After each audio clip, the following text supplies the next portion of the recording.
GM everyone. Welcome to the Linea live stream featuring LiveArt. Hi, Boris. Hi, Louisa. Nice to have you both today.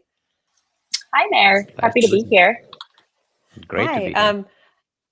Yes, we're so excited about this. This is like one of the projects that I was heard about, and I said, we have to have this on Linea. Please come to Linea. What can we do together? So I'm very excited to be hosting this live stream. Someone else was supposed to host it, but I actually insisted that I do it because I was so excited about it.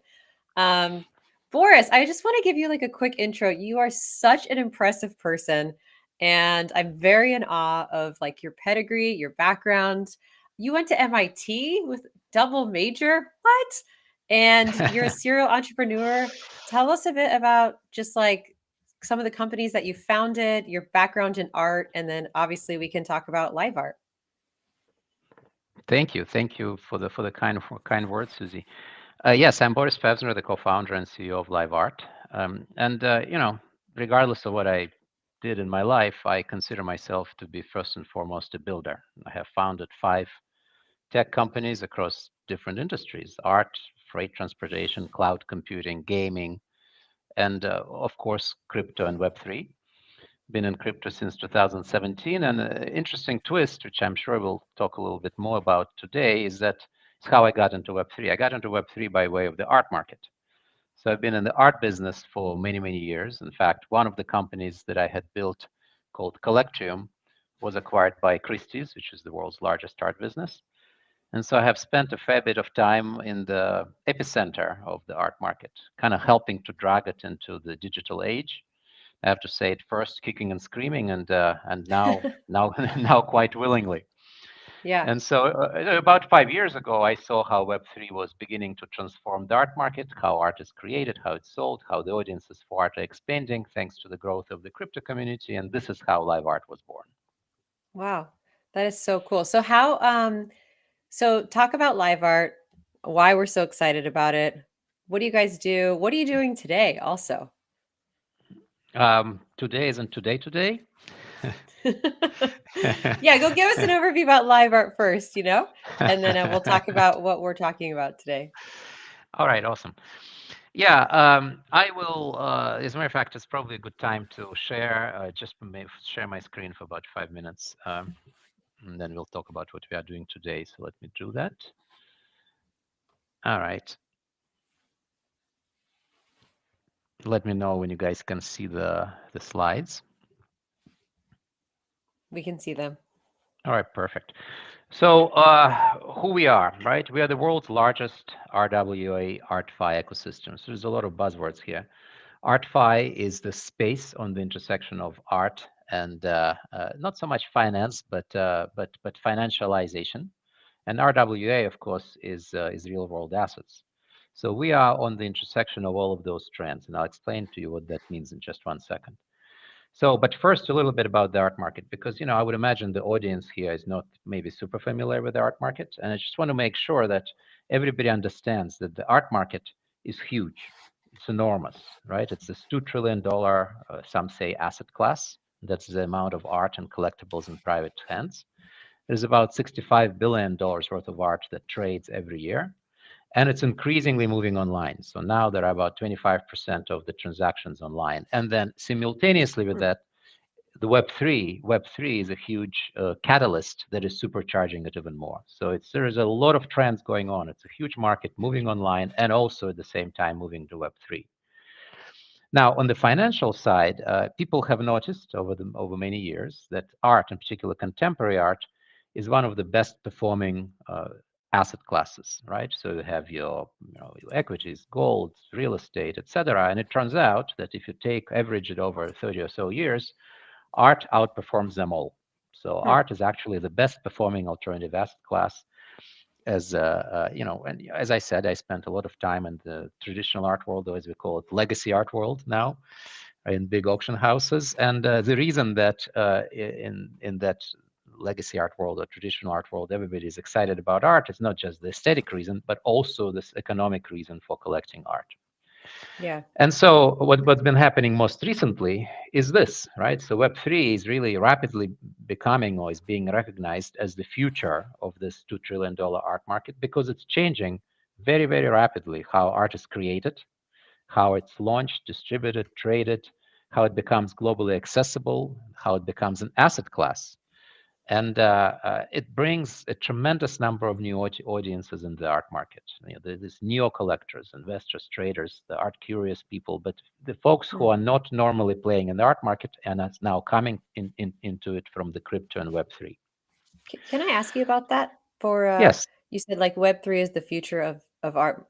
So before you said that you brought the art world in kicking and screaming, and now are they going willingly? Like are, you work with like you said, like some of the biggest art dealers in the world. Are they willingly? Do they see this as the future? Are they still like nervous about it? What's like the Yeah. general feeling? A great question. We work with some of the biggest, not just art institutions, but also some of the biggest artists. And I'm Hmm. going to go a little bit out of order here, but let me just show one of the, and kind of, I want to explain how we do it. So here's an example. Yum in June, somebody that we launched earlier this year. It's one of the top 20 artists in the world, right? Enormous artist, all the major museums. If you go into any museum, many of the contemporary art museums in the world, you will see he's the signature laughing man, which is kind of what you see here, right? So, but this artist is a great example of an artist who had never done anything in Web3 or in crypto. And so when we brought him into crypto, the question was, well, how do we introduce him to this completely new audience, right? To the new crypto audience. And so what we did with this artist is very similar to how we work with other artists in this part of our business.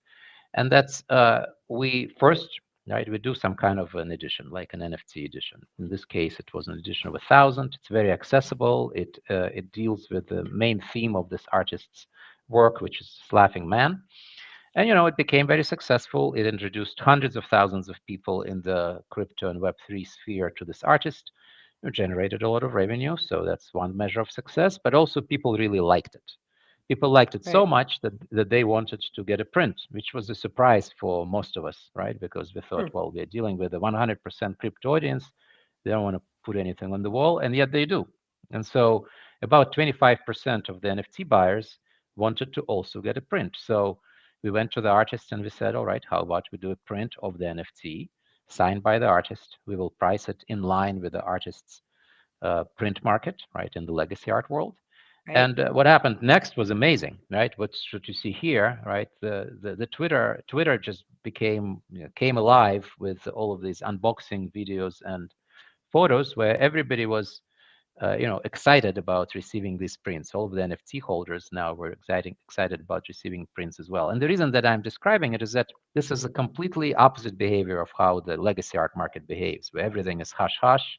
Nobody, nobody displays their holdings. Really? Everything is quiet. Yeah, it's very much a different culture. Whereas what we're really excited about in Web3, I think all of us, is that people are passionate about what they collect. People would like to Totally. display it, right? People would like to share it, and that's exactly what you see here. So, we did lots of IRL exhibitions. There's one in Dubai that you see right here, which was a surround room where you could walk in and look at the art. Then we did an ordinals collection, right? So that ordinals collection became quite famous and in the Bitcoin community. And Sotheby's, so kind of like the whole, making a full circle here. Right. Sotheby's picked up the Genesis ordinal of this collection, and it sold for some like 3 times its price estimates. It did very well. Then we Wow. did a runes collection with the same artist, and now we are doing a metaverse collection of avatars by the same artist. And then we are preparing to also to fractionalize his work, tokenize and fractionalize his work. So the reason I'm kind of going into this in a little bit of detail is to answer your question. Sort of, is the established art market coming on board or not? Well, this is a great example. This particular artist, it doesn't get any more established than this, right? It's Right. one of the top 20 artists in the world, has never done anything digital, and here we are. Now we've done half a dozen digital projects with him across different chains and different kind of corners of Web3 and crypto.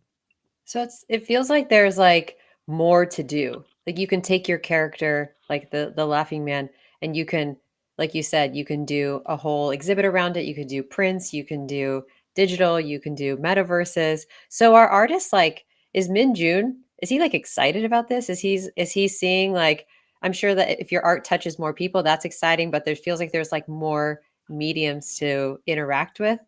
Like, is this like a common reaction, or is it like cooler to be like, oh, my art? Is it cooler to be like closed off about your art, like from the traditional art sense? I don't know. I'm not like a I'm a Web3 or not a fancy like a traditional art collector. Like for everything, there is the artist perspective, and then there is a Right. collector perspective. Let me take each one of those. From the artist perspective, obviously there are artists who just don't want to do anything digital and never will. But the majority of the contemporary artists are very much going into this new medium, and there are a few reasons for it. Number one reason is that the artists like to experiment with new media, and in digital, in particular, NFT ordinals and so on, you can do things that you cannot do in the traditional media. You can have a dynamic, artwork. You can have something that responds to the user's input. Like, for instance, we have a dynamic NFT product that, depending on your, in this case, holdings of a meme, it actually displays the NFT itself changes over time, right? So there are all sorts of things that you can do as an artist that you can in this medium that you can do in other media. And artists like to experiment with new media, so it's exciting to them. So that's number one. Number two, it's a way to access a completely new audience, right? The audience that wouldn't normally even think about collecting your art, and also as an artist that you have no access to, global audience, worldwide, everywhere, on all continents, all simultaneously. So that's super exciting to an artist. And then, like I'd say that those are the two main reasons. So most artists, most contemporary artists, are very excited about doing this, right? And in particular, if it means that they can stay true to their artistic vision, and at the same time open up kind of new audiences for themselves and get new audiences familiar with artwork, and at the same time experiment with something completely new, right? So it's a very appealing value proposition from the artist's perspective.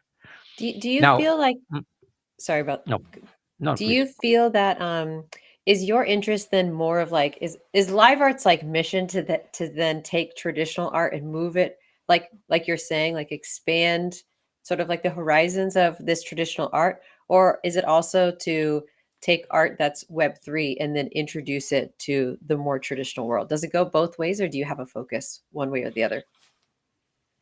Well, to us, art is art. It's like basically there is art that moves people. You can call it good art if you will, but let's just not use these kinds of adjectives. Let's just say You can't art say that. Yeah, sure. art that resonates with people, and then there are art that doesn't. The medium is secondary. It really doesn't matter. So if the art was created digitally, absolutely, that's fantastic. And then we can take it in all sorts of directions, both to non-digital and to digital. If the art is created non-digitally, then we take it into digital direction. Now, as a matter of kind of where we are in the world right now, 99.9% of all art and all working artists are non-digital. I know that, all of us in Web3, maybe it's a bit surprising to hear it, but it is true, right? The vast majority of the artists are not working in the digital medium. So from that perspective, the direction from working with artists who are currently working in other media and taking them into the digital medium and into Web3 is where most of the movement, I think, in the future is going to be, right? Just the law of big numbers. But it doesn't mean that there aren't very interesting digital first artists. There are plenty as well, and we work with many of them. Yeah, that's super interesting. Yeah, I could definitely see that. And I think you're right. Like bringing art, like traditional art onto Web3 feels like a more like, I don't know, dynamic, right? Yeah. Like thing to do. Yeah, and I wouldn't say that we bring traditional art to Web3. I think that it's very important when you work with these artists, the traditional artists who have been working in traditional media, to make sure that the Web3, the crypto entry of that artist into the crypto world is authentic, right, to that world, because it's a very different world, it's very different audience, it's very different medium. So this translation from the current practice in non-digital media to the digital medium is not a one-to-one translation, right? It's like it's a different It's a different way of presenting the art. It's a different price point. It's a different look. It's a different aesthetics. And even within crypto, there are subcultures, right? So, for instance, what we did with this, what this artist did in the Ethereum ecosystem or the EVM ecosystem, and what this artist did in the BTC and Ordinals ecosystem was very different aesthetically, because the Bitcoin maxis and their culture is very different than the culture of Ethereum and EVM, Web3 crowd. So it's just completely different audiences, even though both are crypto audiences, right? So just doing it in a way that is authentic to this new medium and to the subcultures within it is very, very important. Sure. So you obviously, like, RWAs, there always has to be, kind of like a process to verify like the art that you're, or whatever you're buying is like real, right? Like I work with an RWA partner who does fine wine, right? So they have to like match the the NFT with like the actual wine. Tell us what you're doing with shards. This is the thing that most got me very excited. You do RWA shards. Talk to us about what shards are and what kind of stuff you're working on right now. No, totally. So just kind of like the big picture is that as we, the mission of the company is to unlock this trillion-dollar asset class, right? So unlock it and then move it on chain. So we do this in a variety of ways. One of those ways, so what are those ways? We do games, we do quests. There are millions of people who play our games, which are educational games about art, right? So some of the top games are on various chains and on Telegram are actually our games. Now, we also do meme coins, a little preview of what we're planning to Yes. do with you guys a little bit later, though we are not announcing it yet, right? And that's bringing the art community and art culture and the meme coin community and culture together. So we do a fair amount of that as well. And last but not least, right, we do shards, right? So art shards is, I think, it's a revolutionary product, right? So basically, it allows people who cannot, afford a work of art that is created by one of the top artists in the world, like in this case Andy Warhol.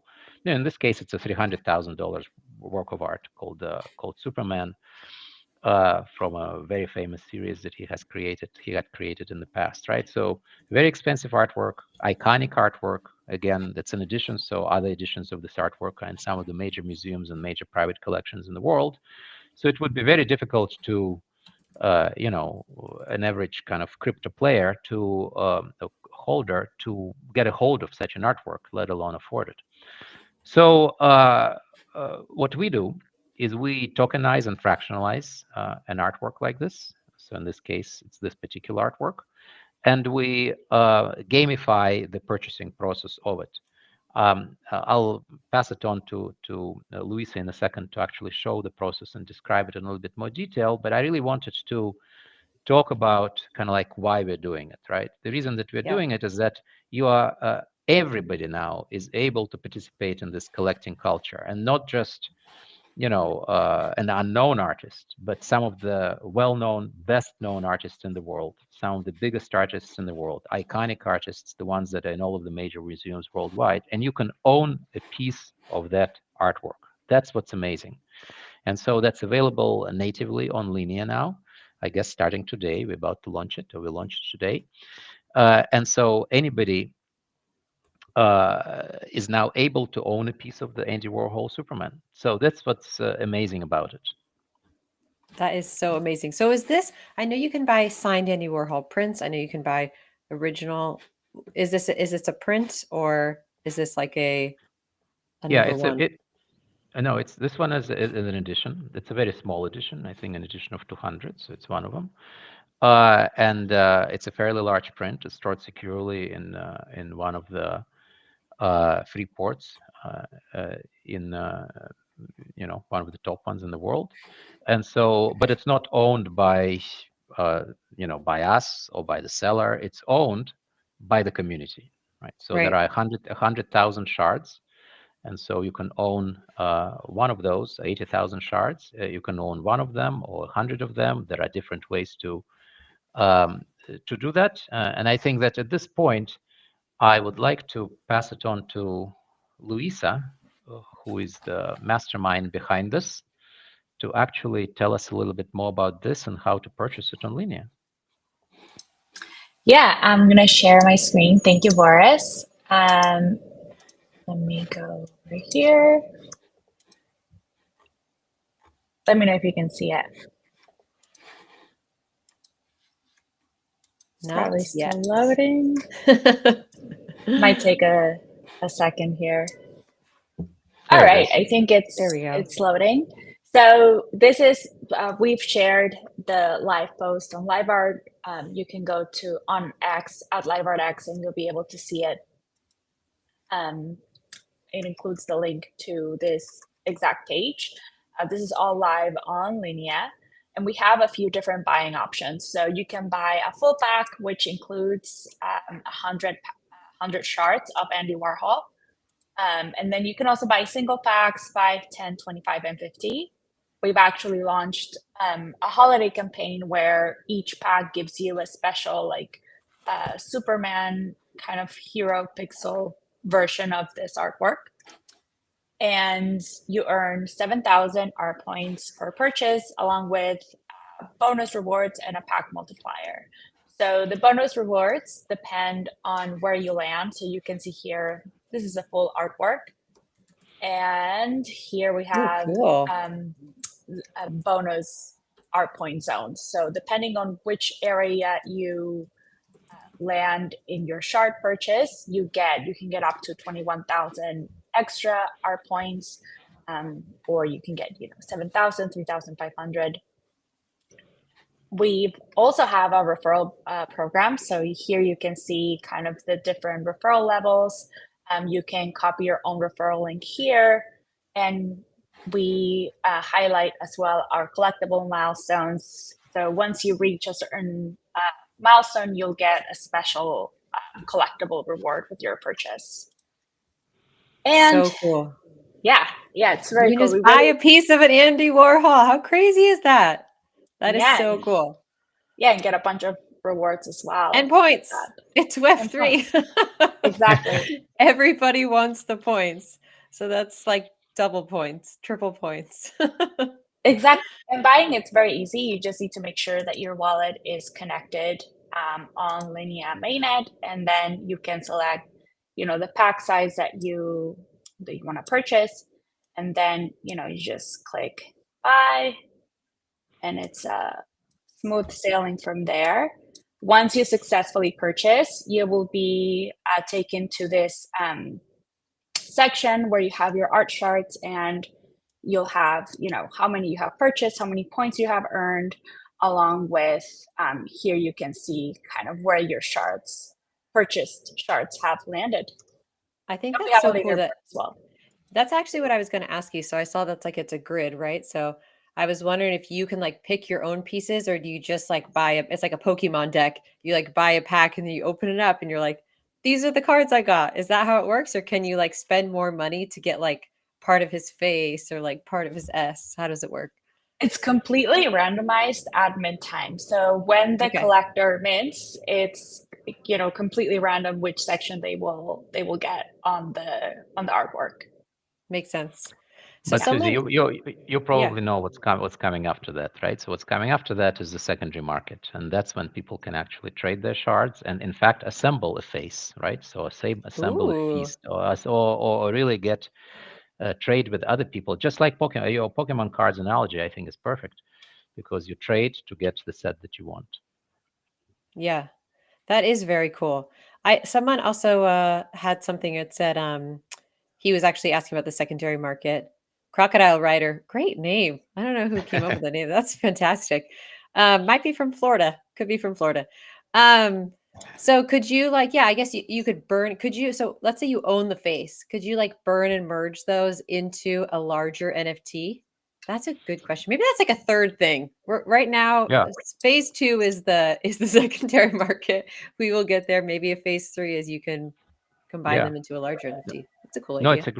it's a great idea, and I feel that it feels almost like a platform. I think that out of these individual pieces, there will be many different options. Like for instance, you can trade them. You can trade them as multiples. You can maybe Hmm, because they represent a piece of the underlying asset, so you can take a right. loan against it. You can trade them as indices or as funds or in other ways. So I think that there will be lots and lots of derivative products from these shards. So right now we're Yeah. focusing on making as many shards by super famous paintings as possible, and then we're going to start combining, recombining, this whole composability of crypto and Web3 is what it's Right. all about into all sorts of different products, DeFi products, collectible products, and so on. So I see here, like, Louisa, you showed when you have like let's say you buy a pack of 8, you have like the 8 squares. So you guys mentioned that there could be like 20,000 shards that get sold. Um, how many then prints does that equal to? Is it like, I guess I'm trying to figure out because there's like, I don't know, there's like 12 by 12 on each one. So is it the full 200 like collection, or how does that work?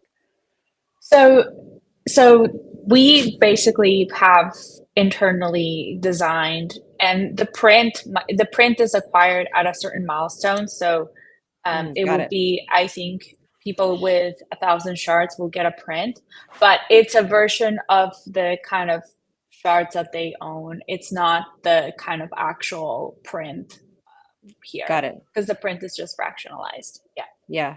So cool. And I'm sure that there's like, I'm sure it's pretty complicated, I would guess. I think you and I talked about this before offline, but like to actually have like like the certificate that says, like this is, I own a piece of that. That's like I think like in the back end, it feels like that's like a big task for you guys to do. So I'm very impressed that you could do that. You're very lucky you have Boris, who's like been in the art world for a very long time, because I feel like proving, things are real, especially RWAs, like translating digital to something that's real is like could be very complicated. So definitely applaud you guys for figuring that one out.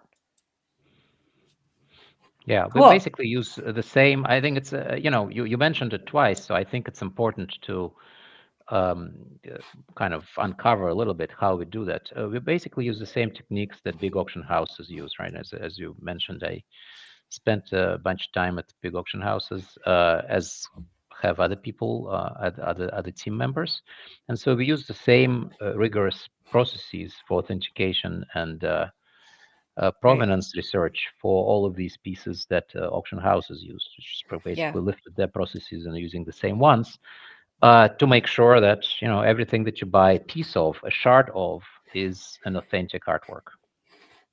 Yeah, I know. So cool. I love it. I'm so excited about this. I don't feel like I haven't seen anyone else doing this.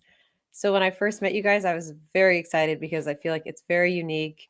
And like you said before, it introduces like a larger audience. You can now own a piece of like something that's like pretty magical art. Like Andy Warhol is like such a legend, obviously. So famous. So I don't know. I just feel like this is such a great idea.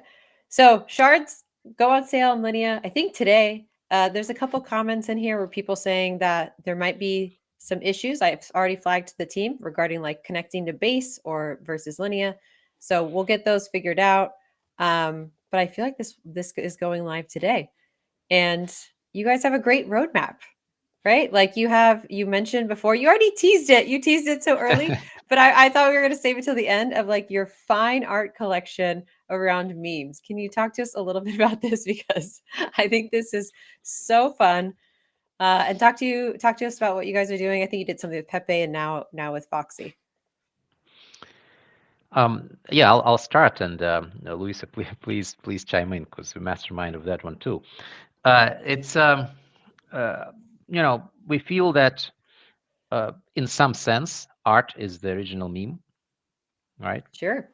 And so now we have the actual memes, right? In first in Web 2 and now in Web 3. So it just seems like art and memes have to connect, and so we're making them connect.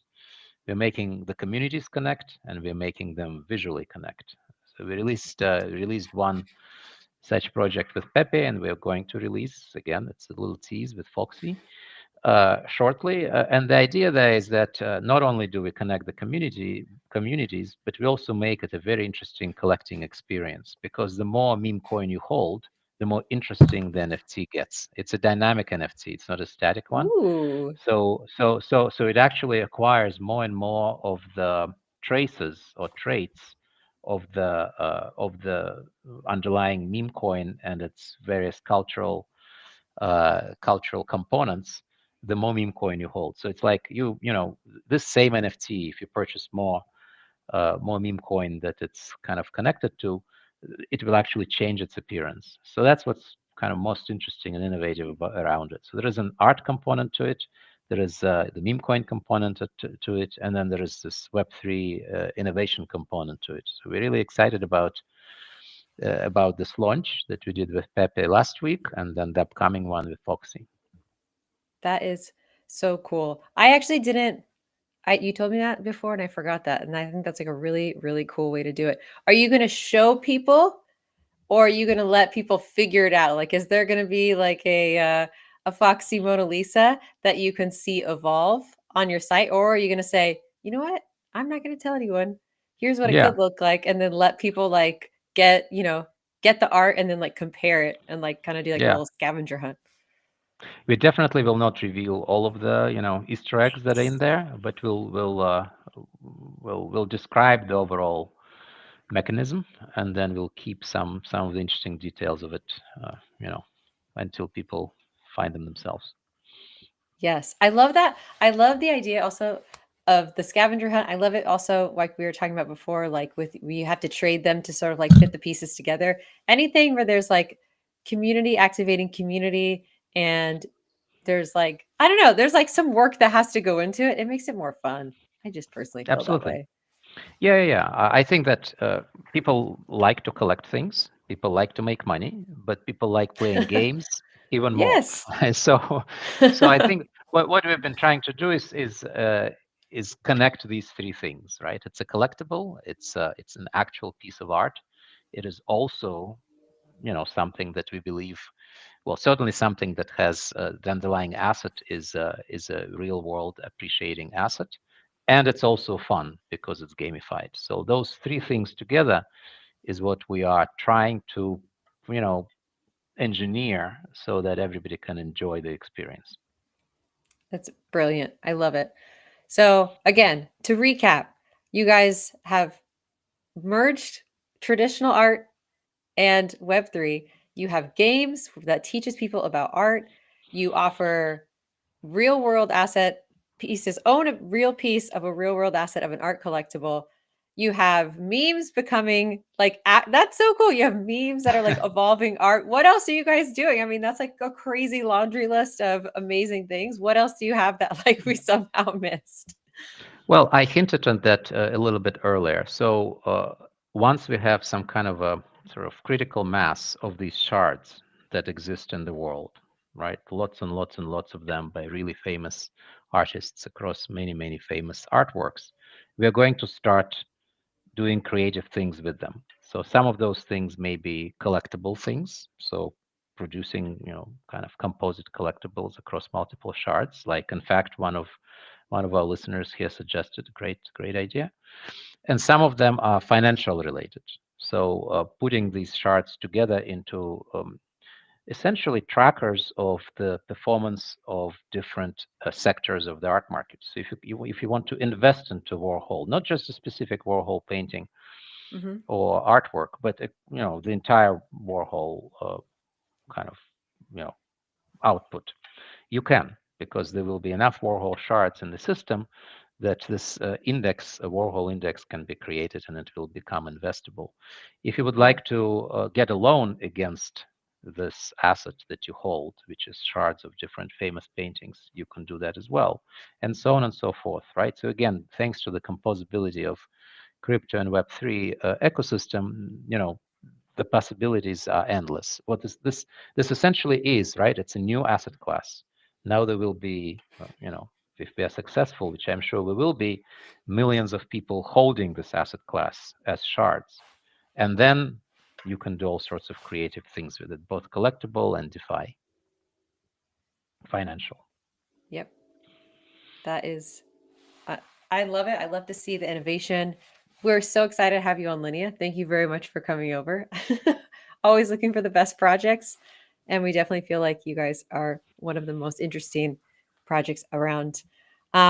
Anything else that you want to say? I mean, I've covered everything that I was interested to share with the community, but anything else you want to share, please take this time to do so. Well, I just wanted to say that the feeling is very much mutual. We love the Linea community. We've been following the Linea community for a long time. It's not an accident that we are here, because we think that this community is very much synergistic with what we offer. We're also very excited about the future of this community, right? So the fact that recently, you guys started an association, and we just see what's coming next. We're super excited about where Linea is going, where it's going as a technology stack, as well as where it's going as a community. So really, really happy to be here. Thank you. Thank you. Oh, guys, warm and fuzzies. I love that. I love a warm and fuzzy end. Well, shards are going live. Are they live now? Can people go and get some shards? Collect them Yeah, all? they are live now. I think the confusion that was happening was because of the link, but I think I replied to a Thank few you. people with the link. We have the live post on X. So Perfect. We will give that a yes. retweet, quote tweet, Yeah. so everyone can see it. But shards are live now. If you want to own a piece of real art history and own a piece of Andy Warhol's Superman, please go online and, like, I don't know, do it if you want to. I'm excited about it. I'm going to buy some shards. I'm going to buy some shards. I was actually Googling as soon as I met you guys afterwards. I was like, can I just buy like a print? And I was like all over the internet looking for them. So I'm very excited about this. But thank you so much for being here. It was amazing to Wonderful. talk to you. Thank you for being on Linea. I'm excited for you guys to see what you have going on in the Foxy and other communities later on. So LiveArt on Linea. Buy an Yay. Andy Warhol shard. And thanks for being here. Appreciate it. Thank you very much. See you Thank you, guys. Susie. Bye.